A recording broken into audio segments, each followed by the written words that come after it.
The power of artificial intelligence is it helps us understand very complex systems that the human brain struggles to do by itself. And the cell is just such a system. We've learned a lot over the past decades about the mysteries of the molecules that make up cells.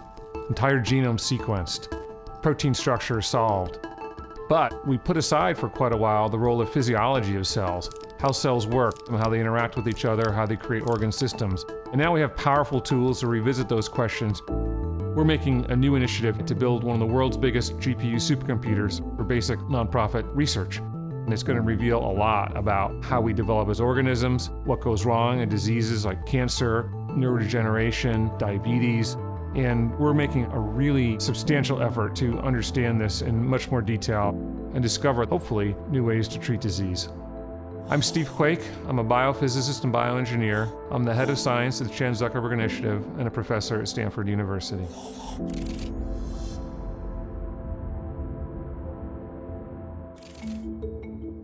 Science kind of goes in waves, and we're just emerging from the genome and molecular biology age.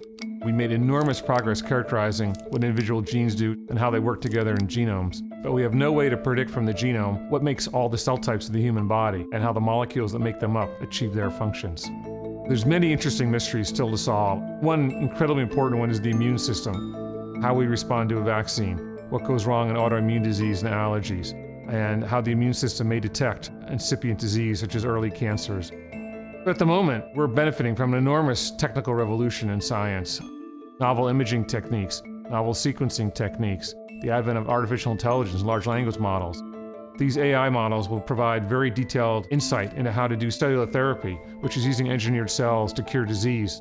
At CZI, we're investing in novel approaches to do genome engineering of cells, to do much more sophisticated things than current cellular therapies allow, and also to detect disease as it's just beginning to happen.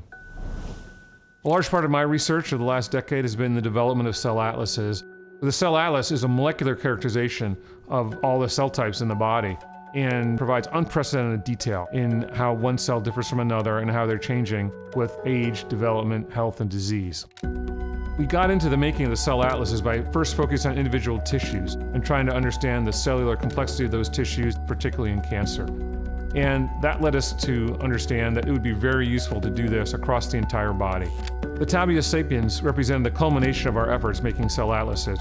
We were able to analyze organs from individual human donors and do a full molecular characterization of them.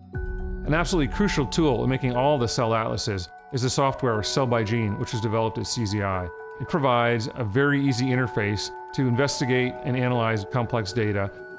We're continuing to grow tabula sapiens. At the same time, CZI has been funding the creation of individual tissue atlases around the world. And those are now all being combined along with tabula sapiens into one usable database that we're making available to the scientific community. And that's giving us the power to ask deeper questions about the atlas and the cell types within it.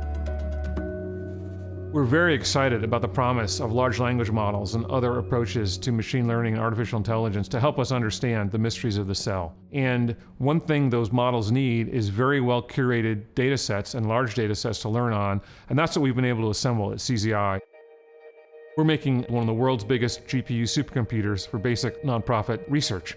And we pulled together a collection of more than 30 million cells, each of which has 20,000 genes characterized, and they've been very carefully expert annotated. It's great learning material for artificial intelligence, and we can't wait to see what comes out of that from the scientific community. Over the next 20 years, we're going to see profound changes in how we do science. Many of the things that are expensive and difficult experiments to do now will be done in silico by computers using the insights we're gaining from artificial intelligence and machine learning.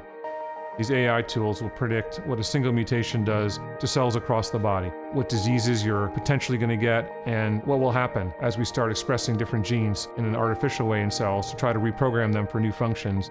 You can imagine many applications of engineered cells in medicine. Cells that explore the body, discover tumors in their earliest stages before they can be detected by conventional radiology. Cells that might explore across the blood-brain barrier and discover the plaques that cause neurodegenerative disease and also start to digest those. The applications of these insights will lead to earlier interventions, earlier therapies, and it's going to be a revolution in medicine.